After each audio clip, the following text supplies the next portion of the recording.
From the heartland of America and the gateway to the West, good morning, good evening, good afternoon, wherever the hell you may be. Broadcasting from a stone's throw from Tropicana Field, just off the Gulf of America. This is Don't You Know? I'm your host, Lyle Tyson, along with Kyle Ganson and Tucker LaBelle. How are you guys doing tonight this week? Great, Lyle. Yeah, All man, wishing we were where you were probably, a little bit right now. You got a great landscape and you sent some fun pictures over of a very different landscape from what you're normally used to today. But yeah, stone's throw from Tropicana Field is much more than a stone's throw from Dubuque County in eastern Iowa. yeah, But that's cool. I think it's like 1,125 miles apart is what I think I gathered when I was tracking the flight from Cedar Rapids to down here. So that's kind of about what it is. But yeah, a couple of day trip by car, or 2 hours and 12 minutes in an airplane. So Yeah, eight say eight. Lyle, there's a question for you right there. Yeah. You flew out of actually the Cedar Rapids Eastern Iowa Airport, correct? Yes. So, that's a great intro topic right there. I mean, the growth of that airport and the ease of travel that is being brought to Eastern Iowa is unbelievable, man. I mean, that airport is the easiest airport to fly out of, but the amenities are just getting nicer and nicer and nicer. And I mean, you can connect and fly direct in a lot of cases now to so many great places. Yeah. There was an American sitting there and two Allegiants. And I tell you what, that nice parking lot out front, and you get in there and you just walk in and you go to baggage claim and they run you through. I mean, even the Sunday, and I mean, you get through security and they're going to do the same thing, I mean, take your shoes off and, if you got a sweatshirt, take that off, put all your stuff and laptop and everything else in separate things and the way you go. And then when I walked up the steps and I was there, a year ago, we went to Phoenix a year ago, and they were constructing that whole area down there. And I tell you what, they got it looking beautiful. That whole area is awesome. And there was another group that were local Dyersville people, and they were on another gate from us, and we were standing there chatting. It's just so easy. An hour drive. I mean, even from Utah or Dubuque or anywhere, even as far as that goes, you get in there and you go and you're just gone. And we kind of hot lapped it here, and I was just kind of telling Kyle earlier is that the group that was flying this A320, they were in a hot lap because their home base is Tampa here, and he came right out of Cedar Rapids, and we weren't probably it didn't seem like very far off the ground, and he pitched that plane to the left, and he was going up and going to the moon, and yeah, and I was sitting in row 26, and I usually like to, stick my head into the cockpit and say, hey, pretty smooth. Them guys hit the master switch, turned the whole plane off. Well, first thing is, we came in and we landed. I mean, he hit the brakes, slid into home plate, turned the master switch off, and they were gone. So and I asked her, I said, where's your next stop? And she goes, this is it. We're home, and I'm like, well, now I can understand. And they left a half hour early because everybody was on the plane. So boom, we're gone, So yeah, the Cedar Rapids Airport, it's super clean, super neat. And yeah, I mean, yeah, you can't beat it. You can't east, That's west, north, or south. So it's more of a reason, we talk about it a lot. I think we give people a lot of great reasons to relocate to Eastern Iowa, and I think that airport is one of them, and kind of symbolizes a lot of really great growth going on, yeah. connecting Iowa to the rest of the world. But yeah, one thing too, just quickly off of that I think a lot of people forget about is that Iowa is pretty significant for a lot of reasons. I mean, there are so many major businesses located in Iowa and headquartered in Iowa, and a lot of really great testing for technologies is going on in the state. This state, and especially the region of Eastern Iowa, has implications on a much bigger scale for the world that people don't even think about. Not that it's politically wonderful, I always say, but I found an interesting fact the other day that I think most people probably are aware of if you're a longtime Iowan. But the leader of China, I had not known till recently, actually spent some time in Eastern Iowa, living on a farm with a family, understanding kind of our, what it would, I guess, agrarian culture, of agriculture. and just how food was made here, and how do farmers operate? What are their techniques?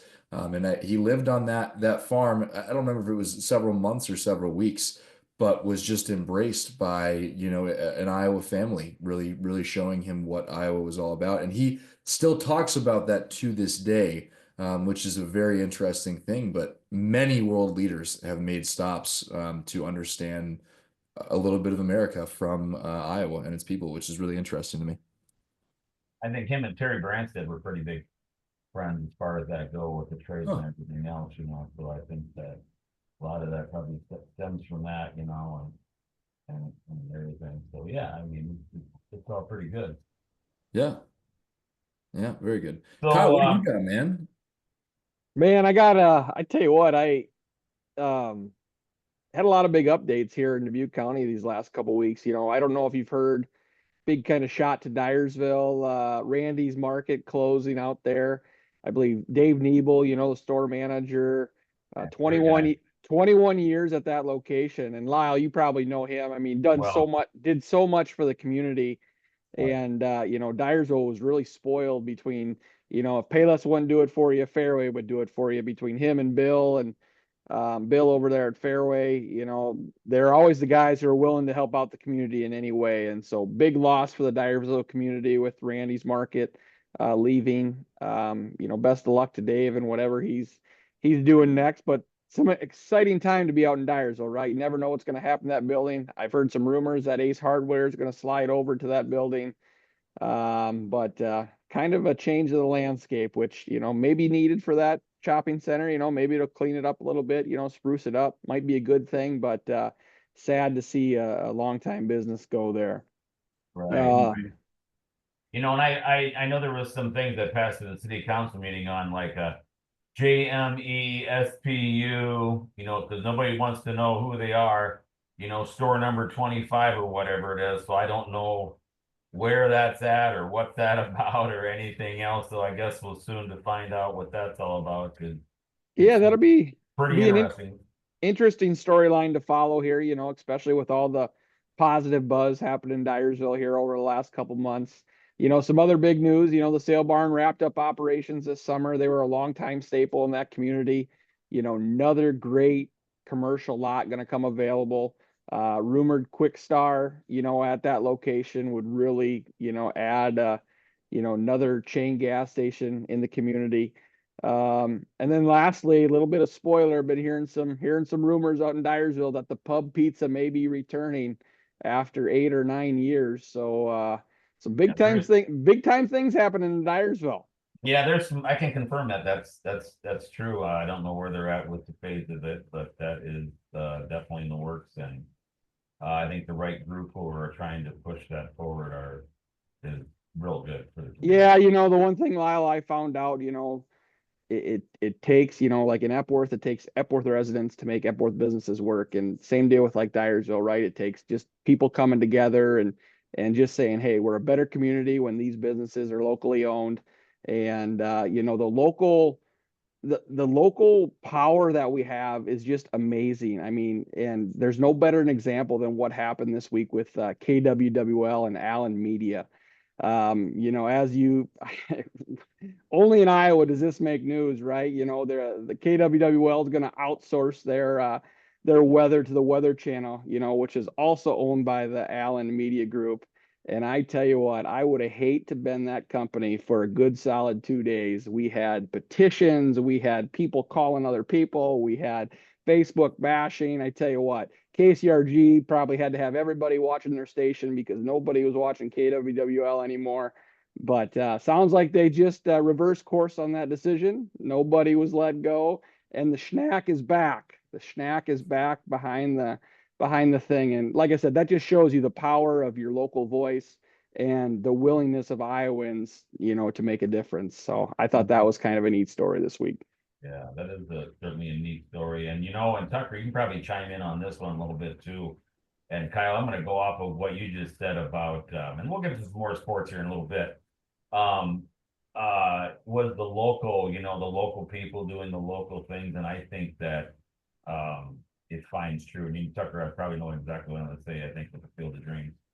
and how that whole thing has molded itself into where it finally needs to be, and it's going exactly how it needs to be done, and exactly how it needs to happen. I just don't feel anybody else outside of God bless them. Not talking about Denise or anything in the conversation, but it's certainly. Yeah, I think you're right, Lyle. I think I mean, a lot of the stuff that Kyle was just, talking about, whether direct impact or indirect, the reason that more people, more businesses, are wanting to move to Dyersville on such a rapid scale. A major factor of that is the Field of Dreams, and is the tourism that it brings in, the visitors it brings in, and just the individuals. And the interesting thing with that too is that I talked to a lot of people that maybe their first visit to Dyersville, or our region, is because of the Field of Dreams. They may take 3 or 4 trips after that to hit the breweries, to hit the different restaurants, to see the basilica.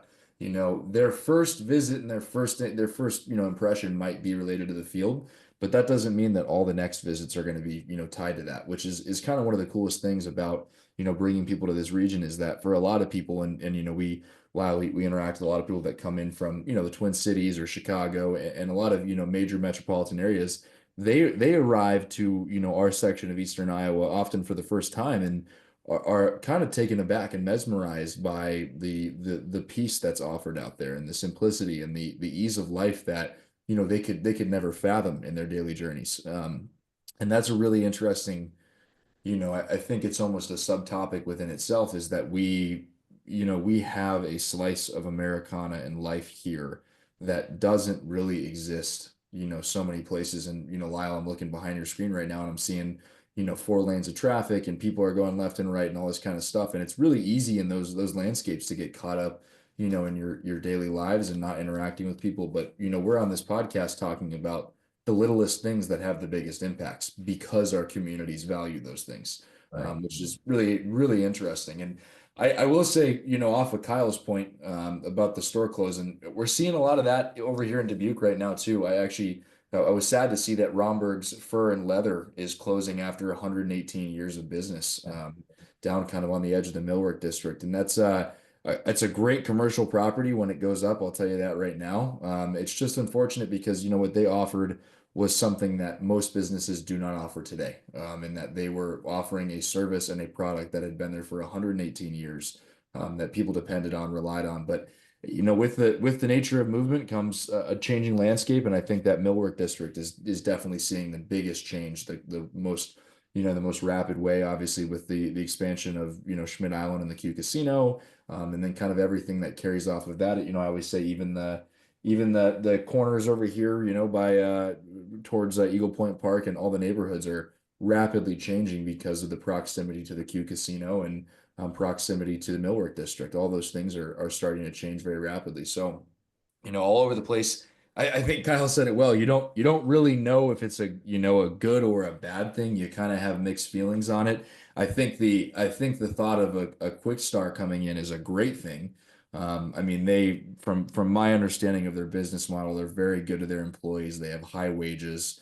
They offer 24/7 service.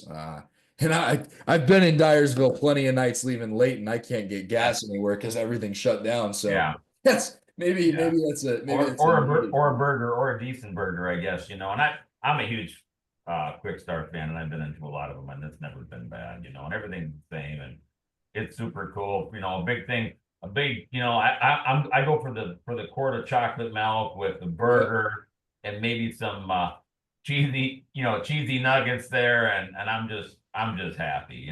Crispy chicken sandwich all day long. Yeah, right. You can't go wrong with it. Yeah, So right. Yeah. one thing I like to say, if you have these small towns, everybody gets excited about new business, right? You got to be excited about the Quick Stars. Don't be excited about the Dollar Generals, right? People don't understand. A Dollar General is going to bring 2 jobs to your community. A Quick Star is going to bring 20.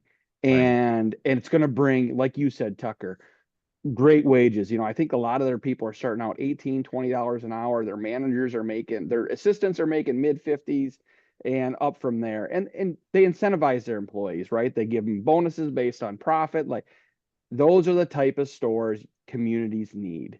And so It's a grocery store too at the same point.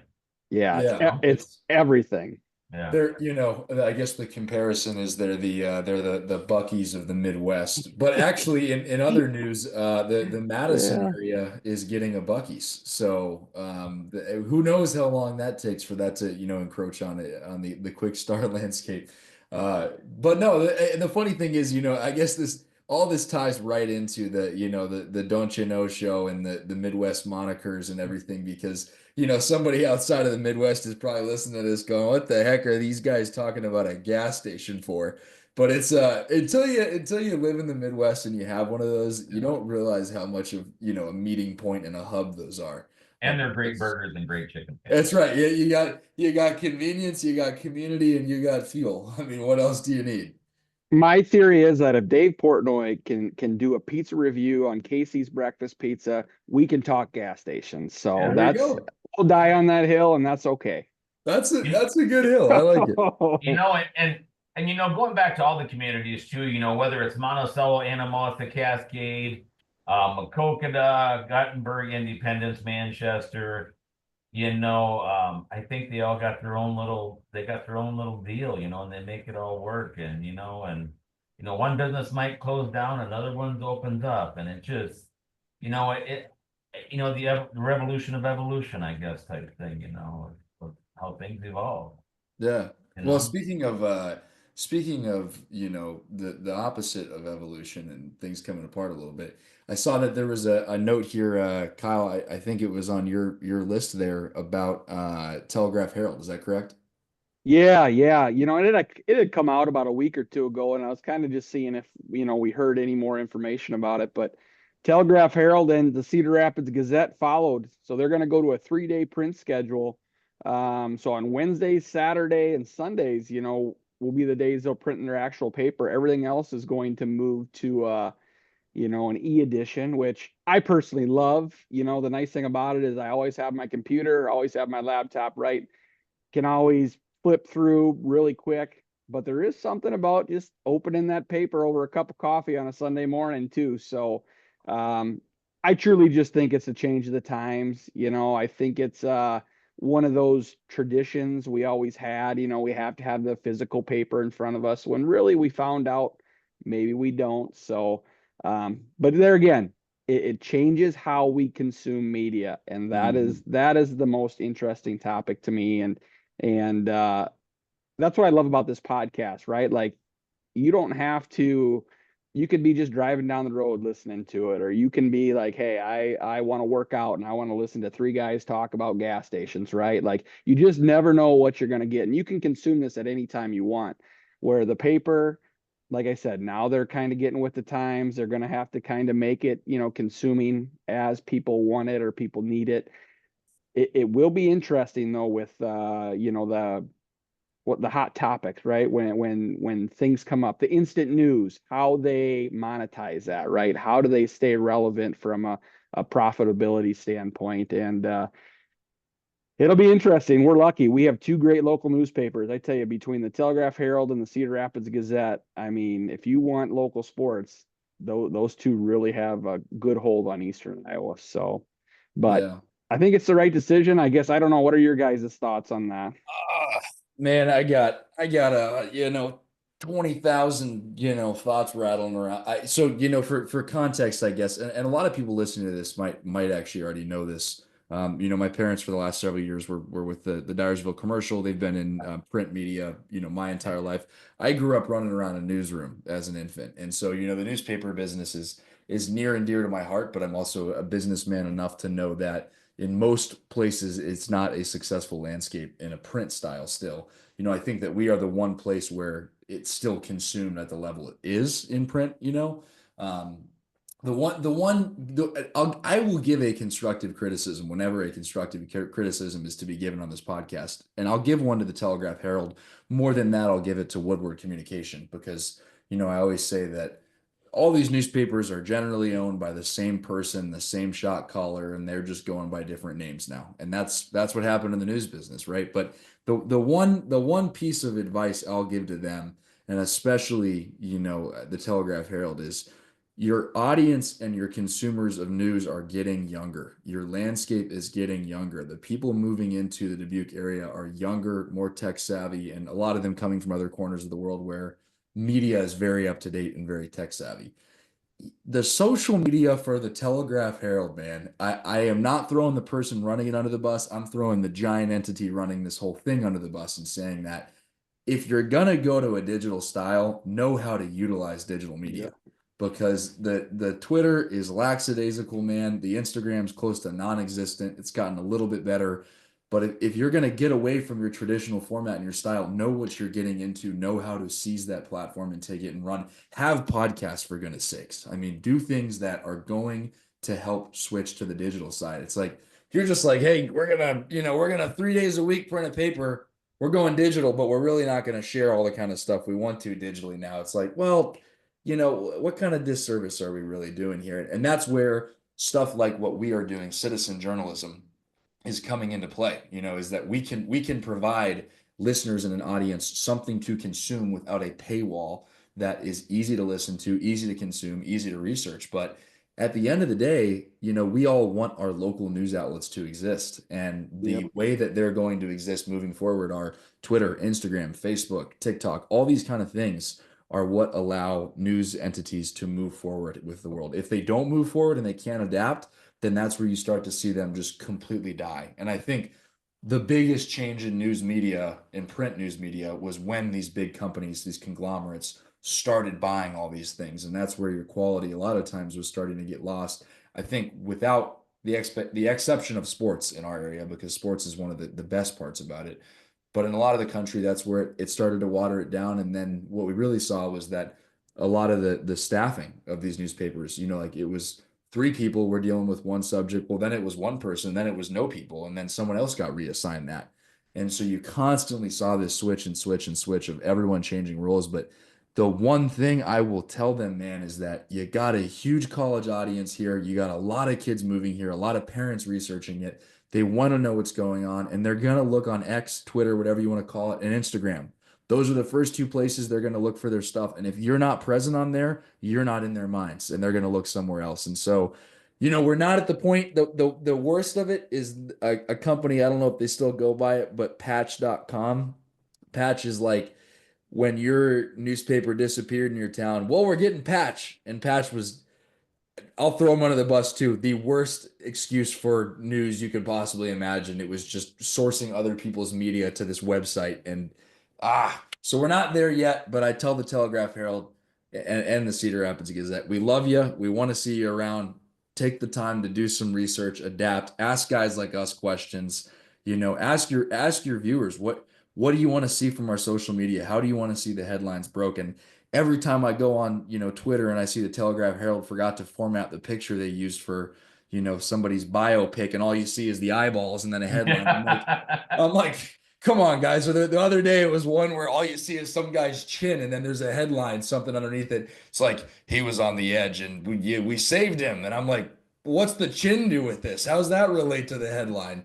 So, Right. not throwing any individuals under the bus, but I would just say to these large entities as they're shifting away from the print, invest time, people, and money into running great social media campaigns, because that's where you're going to get your newer audience. Boy. And for the most part here, we're very spontaneous. We have the people out there listening. We have our talking points, but this thing is truly just a wing job, and Yeah. we do it. But yeah, we're just common people talking about common things that happened. And I'll tell you about a newspaper story back so the two oldest ones, we used to deliver the papers, and the first, I think we started like in August or September of like, I'm going to say 2015, so Black Friday's coming up.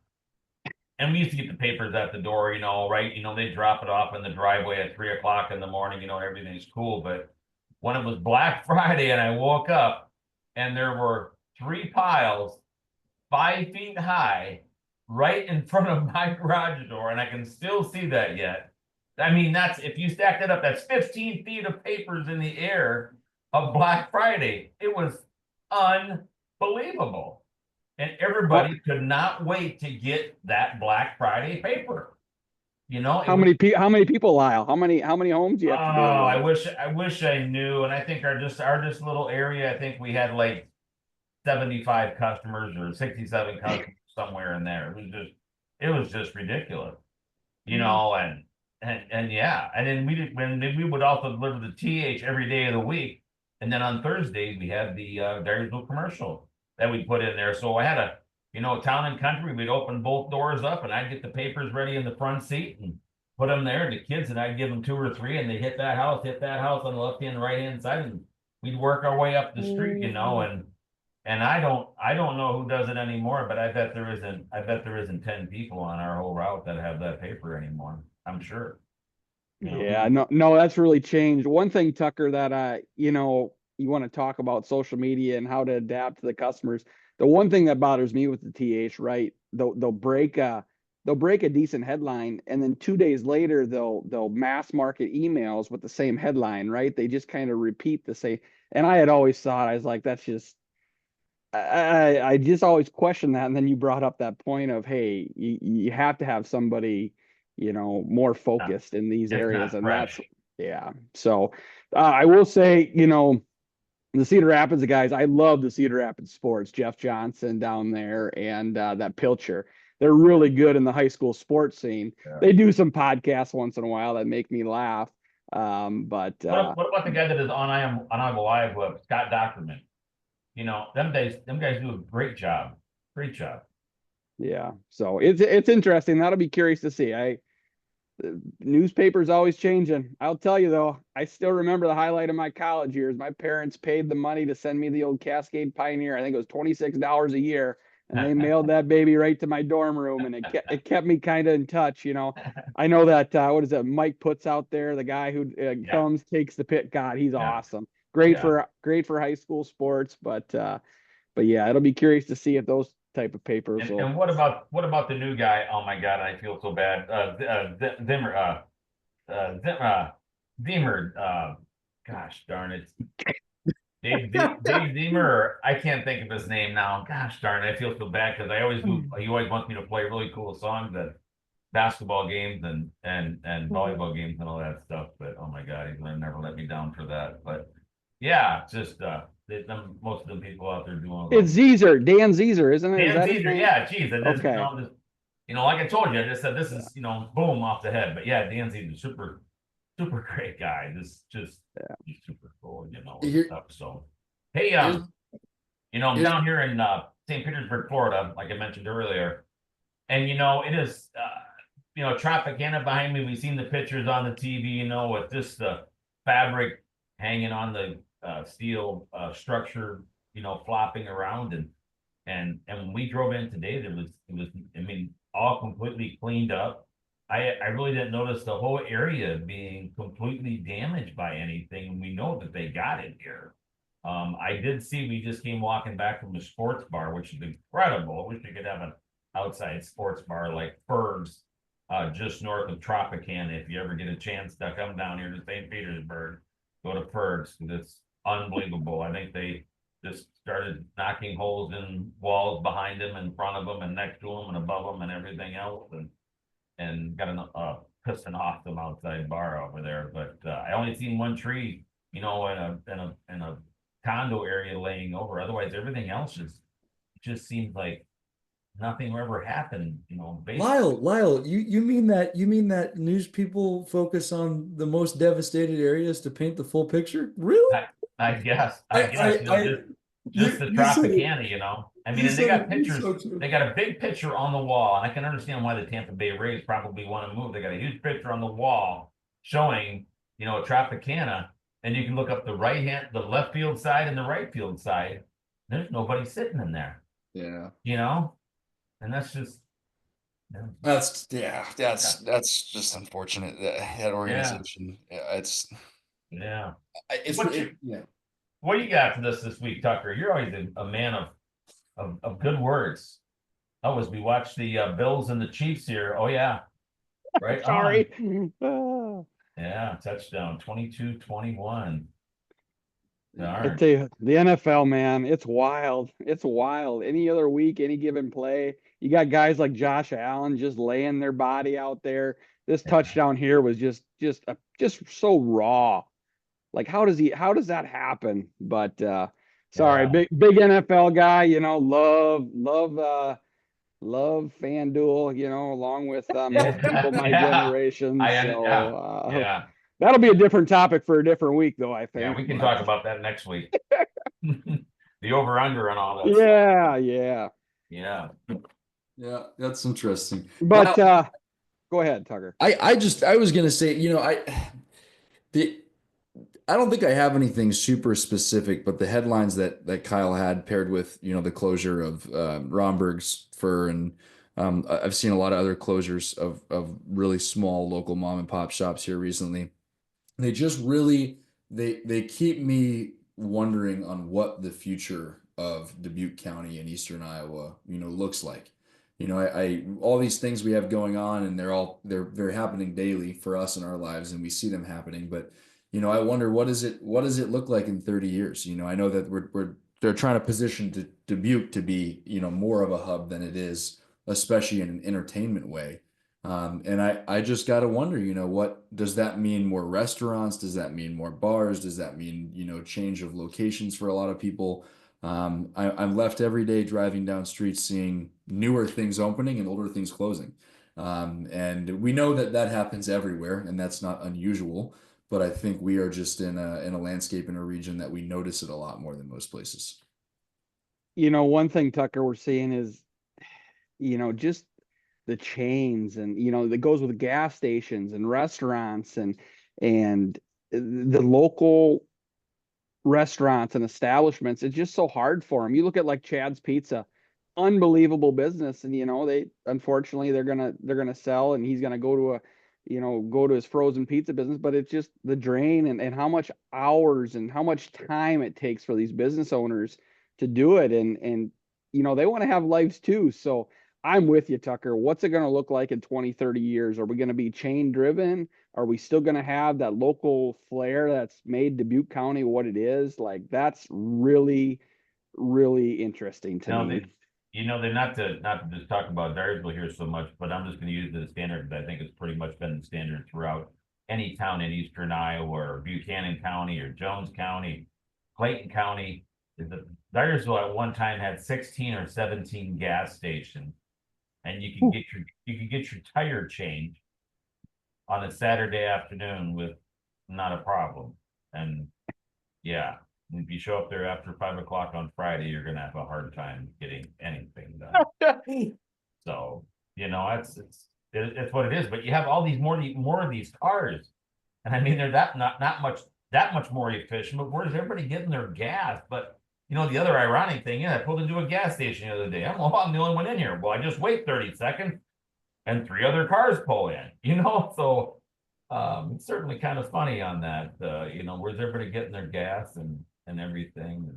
But you even look at like Casey's, in the last year, they've bought that BP off 80, right outside where 80 and Highway 1 meet. They've bought Cardi's down in Monticello, right? Right. Huge gas station.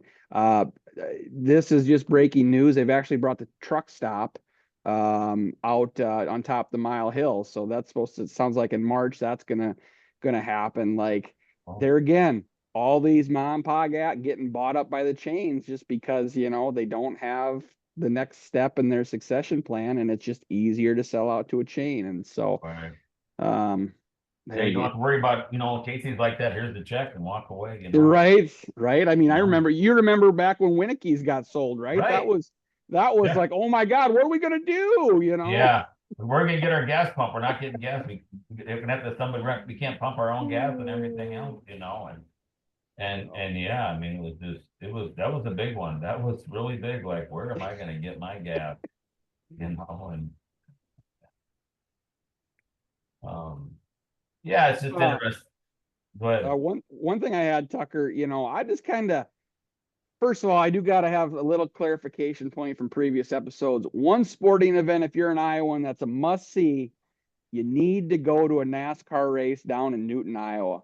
I will tell you what, when people say NASCAR races are fun, they mean it. Go in there with an open mind, willing to drink a 6-pack and meet 30,000 of your closest friends, because all they want to do is have a good time, drink some beers, and cheer for their favorite race car driver. When I will. when were you there, Kyle? I When? just went there this last year. So Uh-huh. back in August, and it had to be, I want to say 95 or 100 degrees. It was hotter than hell that day. And I took my kids, and you want to talk about my kids and my dad. It was my dad's Father's Day gift. And you want to talk about just a total fan experience. They got so much stuff for the kids to do for free, right? So you buy a ticket, all this stuff for free. I'm talking simulators, I'm talking fan interaction with their favorite drivers, cutaway cars, just so many things for people to do. And the best thing about that event, Lyle, after that event, now mind you, it was a sellout crowd. After that event, 10 o'clock, it was 10 minutes from the time I got into my car to the time I was on the interstate. Oh wow. That's great. And I'm telling you, that was kind of a forgot about, and I was like, oh man, I need to tell everybody this. If you have the opportunity, take your dad, your grandpa, your uncle, whoever you think they like NASCAR, and just go. Great seating, great accessibility, and I tell you what, you won't have a better time. So I haven't been there yet, and I certainly, I guess, with your encouragement now, I really need to make that a 2025 bucket list. yeah, it's a neat Just deal. go. And especially like if and even immerse yourself, kind of do the homework on, how the track was built initially, and who the funding was. And then it ended up selling to NASCAR basically in COVID, because it was either Right, sell to NASCAR or it was going to get shuttered. right, And I believe it was the Menance family that right. Matt. ended up building it initially, and with Rusty Wallace as a partner. It's a phenomenal story, and it's a great success story. And it's cool when a plan like that comes to fruition, especially in Iowa. So Yeah, especially when you get um, them big things like that, whether it's a NASCAR race, Major League Baseball, and all them really big things. I mean, because that's really big and geographically located right along I-80. I mean, east to west, north to south, you got it all. I mean, really. well, and the thing I love about it is, you sit here and they go to these big hubs and they think they're going to draw all these fans, and then you get a track like Iowa, right out in the middle of nowhere, and people come in droves. I tell you what, these people that are camping out there in the week, they literally, I mean, they may not change clothes for 3 days. That's how much fun. They don't have time. Yeah. They're either eating, cooking, drinking, or sleeping. It's All just right. it's a traveling city. I tell you what, NASCAR is the grassroots of America. But so highly recommended. That is my if you're an Iowan, you need to check that out. But yeah, one other clarification I got to have in my short bio: my wife and my daughter have been wearing me out. I am a happily married man. I do have 3 kids. I have a freshman, an 8th grader, and a 5th grader, and I forgot to mention that my first show, and my wife and daughter have not let me forget about it. So Well, maybe I confess, because I think Tucker, he's the only one that got it right. So I'm a husband, I'm a dad. I got a boy and 3 girls. I have a boy who's 19, a girl who's 19. They're twins. Then I have Lily, she's a junior in high school, and I have Lacey, she's an 8th grader. So I did have to change that up because that did come out on the podcast, and they were asking too, how many kids do you actually have? And uh everybody knew exactly that I had 4, and I just lift it up. So So my last little bit here, Tucker, I've been kind of wondering, first of all, newly friends on Facebook, that's legit. But just following your whole path, what you got going on with your lacrosse team. I just explain to me like your season, kind of where you're at. And I think it's about go time for you, the way it looks. Just kind of touch base on all that. Yeah, man. It's go time, which means I'm drinking a lot more caffeine. I'm sleeping a whole lot less. I'm taking care of a lot more needs while also just balancing, my daily routine. As I always say, I'm not just a coach. I have like 3 other ventures going on as well too. But yeah, this is the most chaotic time of the year for me, and it's great. I actually, when we're in off season, I'm really itching. I'm looking forward to this. Um, Basically where we're at right now, guys reported.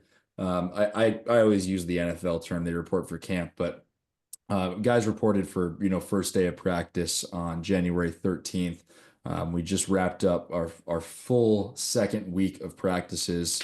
And it's great. We have a couple guys who were spring additions that were, spring transfers, guys who graduated high school early to get on our roster.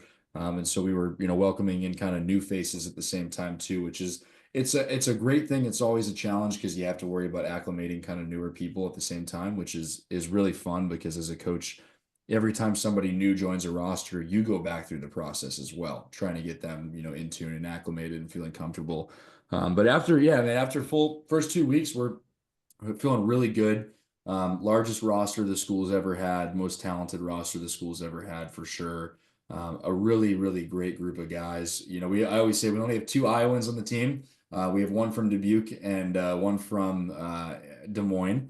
And that's it. Outside of that, we got a lot of Canada, a lot of New York, a lot of Florida, Ohio, all over the place that guys are moving here. And we got a great number of alumni who've actually decided to stay in the area over the past few years, which has been really cool too. But yeah, we're about, we're working kind of behind the scenes on maybe adding another exhibition game, not tomorrow, but next Monday. So our timeline's kind of getting shorter day by day.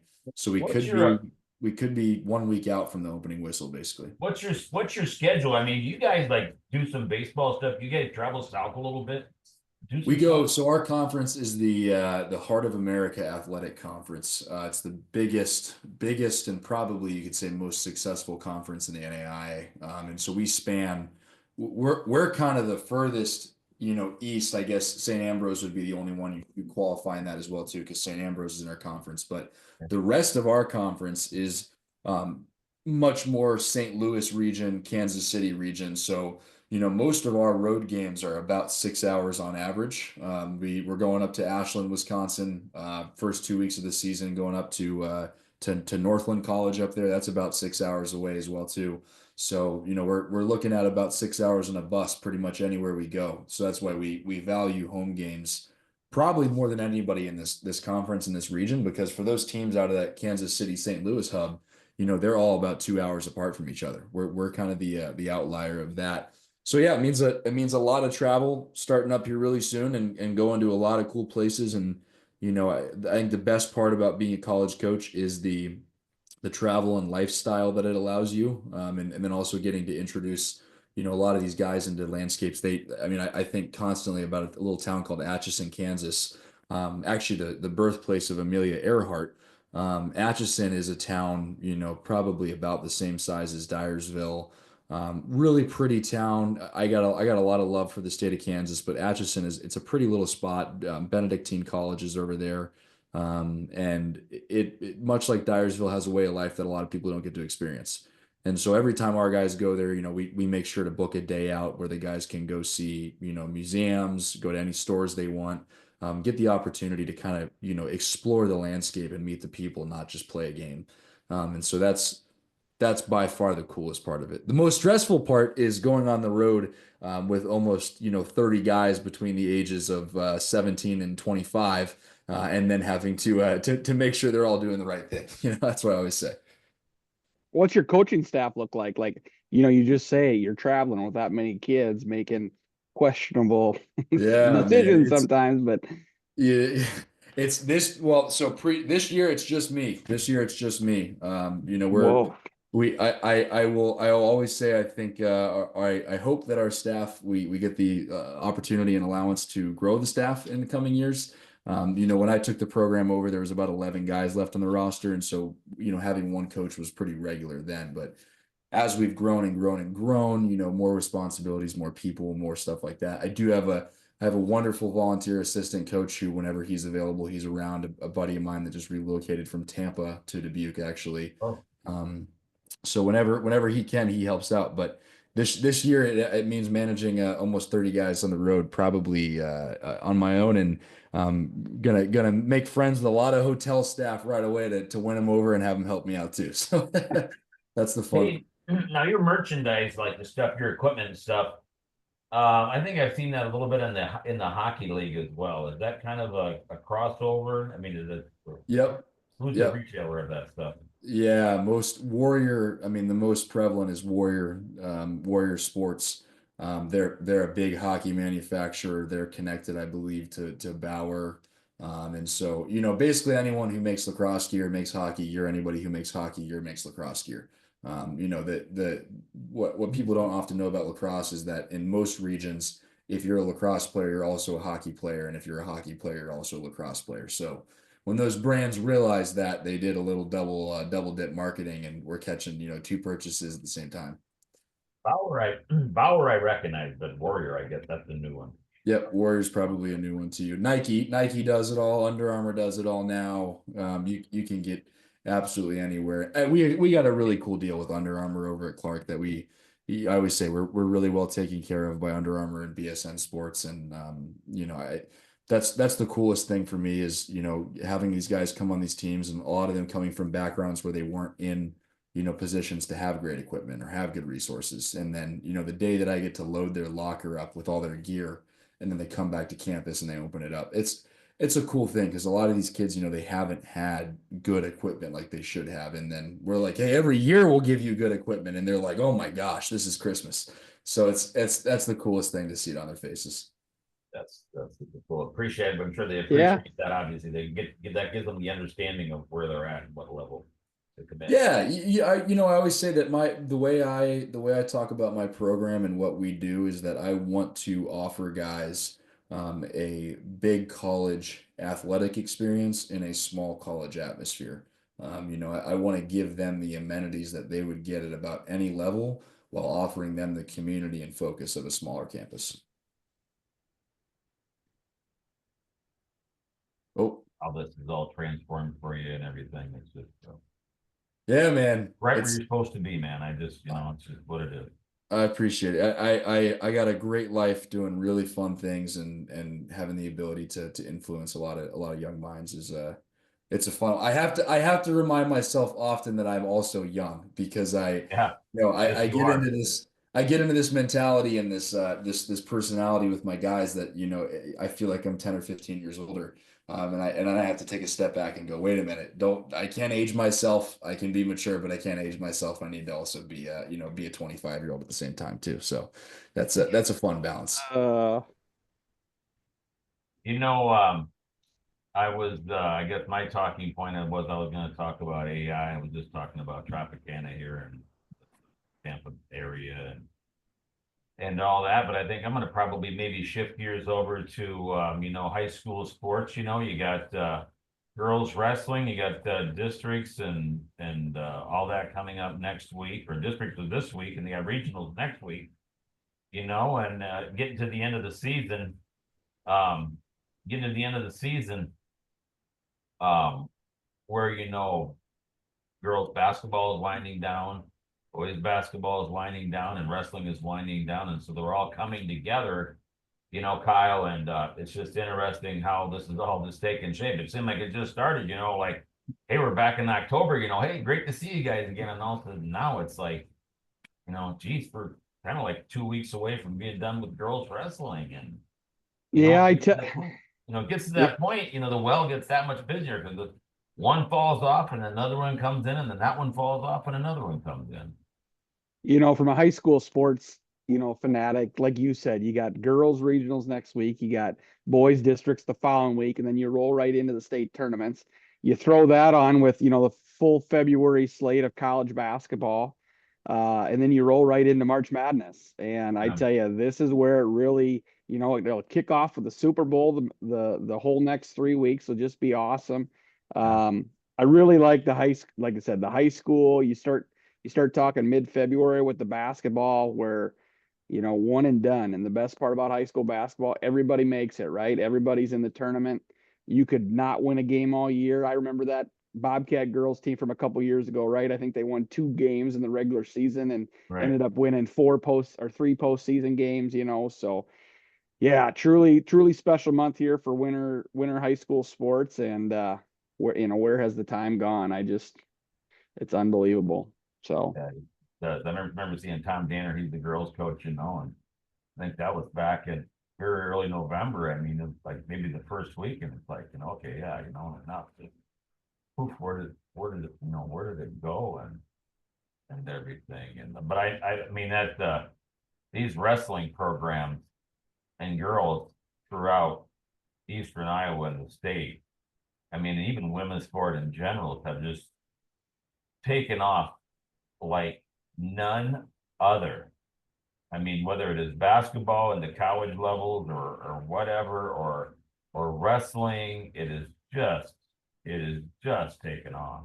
Yeah, and one thing I think, we'd always talk about change and adjusting. The one thing, like, I think the state got right this year, they broke into the two divisions for girls wrestling, given the opportunity. I know last year it kind of stayed, I think it was kind of a mess, right? And a lot of people Yeah, couldn't get access because it was all classes on that first day. yeah, But they're keeping evolving, they're changing, they're catching up with the growth. And the most important thing is you're getting more kids in more activities. And I think that girls wrestling has really, untapped a resource. Maybe it took away from a few basketball players, but I think it has brought in a lot more athletes, into a winter sport, which is, just an awesome move by the Girls Association. So, yeah. And I know there's like Independence has got a really strong program over there with wrestling and Buchanan County and that whole area and Linn-Mar and Iowa City and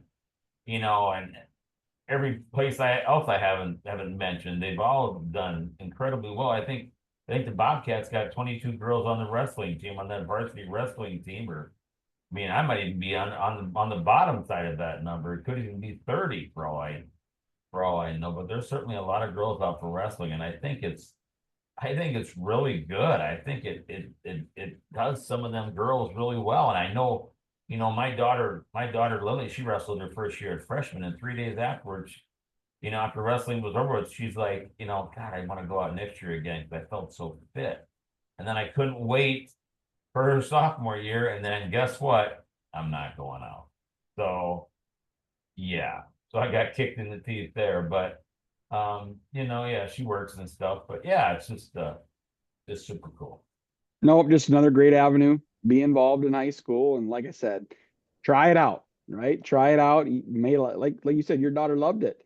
Yeah, And then it, yeah, it it is something for, when you get involved in a sport and then you kind of take away from that sport, like when you're involved, there's nothing else but that sport. And then you kind of get out of it for a couple months and then it gets easier to pull yourself away.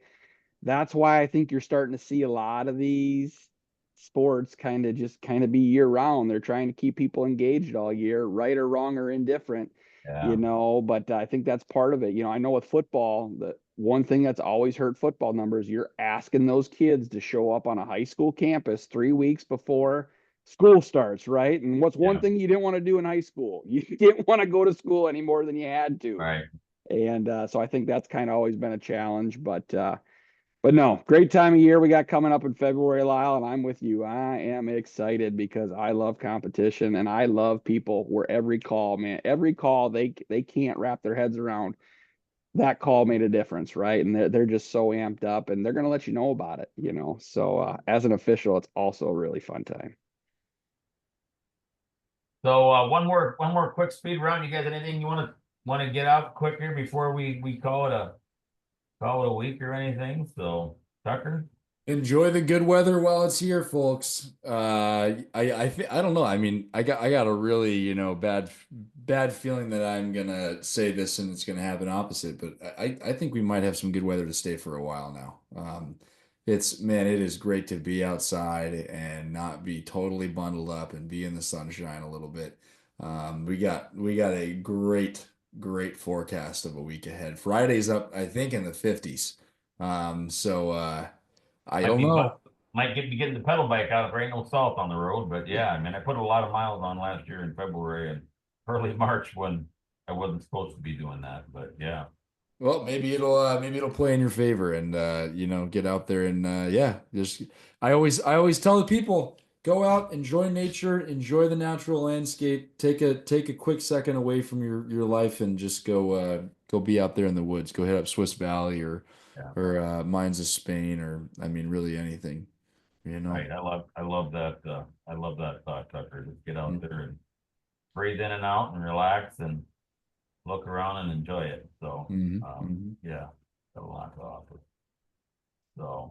All right, Lyle, well, have fun on your vacation. Yeah, somewhat, I guess, just hanging out down here, gonna do a little work and hang out, and I think maybe Wednesday we're gonna go to the beach, should be done maybe by noon, and then we're gonna go to the beach with maybe some adult beverages, and yeah, it should be fun, so.